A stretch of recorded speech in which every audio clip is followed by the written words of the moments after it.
যুক্তরাষ্ট্রের president Donald Trump বিভিন্ন দেশের পণ্যের ওপর নতুন করে শুল্ক আরোপ করেছেন, যাকে বাণিজ্য যুদ্ধ হিসেবে আখ্যায়িত করছে অনেক দেশ। ট্রাম্পের এই সিদ্ধান্তে বাংলাদেশি পণ্যের ওপর শুল্ক বাড়িয়ে ৩৭% করা হয়েছে।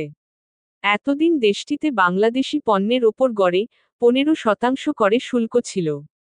বাংলাদেশের প্রধান দুই রপ্তানি বাজারের একটি যুক্তরাষ্ট্র।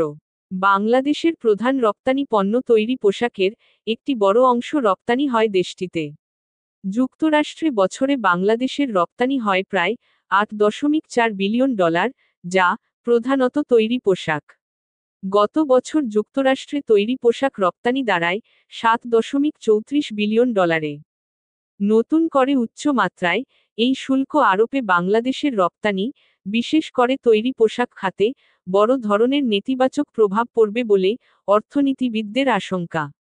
ওয়াশিংটনের স্থানীয় সময় বুধবার বিকেল ৪টায়, বাংলাদেশ সময় বুধবার দিবাগত রাত ২টা হোয়াইট হাউজে সংবাদ সম্মেলন করে নতুন করে শুল্ক ঘোষণা দেন মার্কিন প্রেসিডেন্ট। এই দিনকে যুক্তরাষ্ট্রের অর্থনৈতিক স্বাধীনতা দিবস অভিহিত করেন ট্রাম্প। নতুন শুল্ক আরোপকে তিনি যুক্তরাষ্ট্রের অর্থনৈতিক স্বাধীনতা হিসেবে উল্লেখ করেছেন।